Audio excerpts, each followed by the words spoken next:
mchezo wa mwisho wa ligi kuu ya NBC ungekuwa ni mchezo wa tarehe 8 ya mwezi wa 3, na huo mchezo ndio ambao sisi tulipanga kushinda mabao 6. Yaani tulisema tunapokwenda kwenye FIFA break, mechi yetu ya mwisho ya ligi kuu, tuwape zawadi mashabiki wetu wa Simba kwa ushindi wa mabao 6, lakini bahati mbaya wakachungulia mapema, wakasingizia wameona mbuzi. Matokeo yake mechi haikufanyika, na mechi ya mwisho ya ligi kuu ya NBC kwa upande wetu ikaangukia Dodoma Jiji. Kwa tumekuja tumemfanya vibaya ya Dodoma Jiji, tumemgonga bao 6. Kwetu wana Simba ni furaha na sherehe kubwa kweli kweli. Tunakwenda kwenye FIFA break tukiwa na furaha ya hali ya juu. Ya leo ndio ile mechi ambayo wana Simba tulitamani isiishe, sababu kila baada ya mwamuzi wa mezani Heri Sasi kuonesha dakika 3, wana Simba wote waliopo uwanjani hapa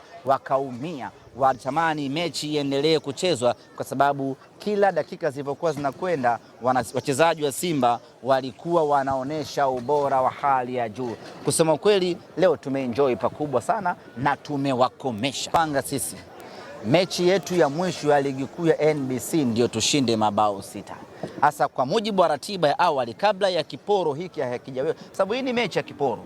Ilikuwa ichezwe huko katikati nyuma huko Dodoma Jiji, wenzetu wakapata majanga ya ajali. Kwa hiyo mechi ya mwisho ndio ilikuwa tupate mabao 6, ambao mechi ya mwisho kimahesabu yetu na kwa ratiba ni mechi ya tarehe 8 ya mwezi wa 3. Bahati mbaya watu wakala nyoya kwa kusingizia wazee wafupi na mbuzi.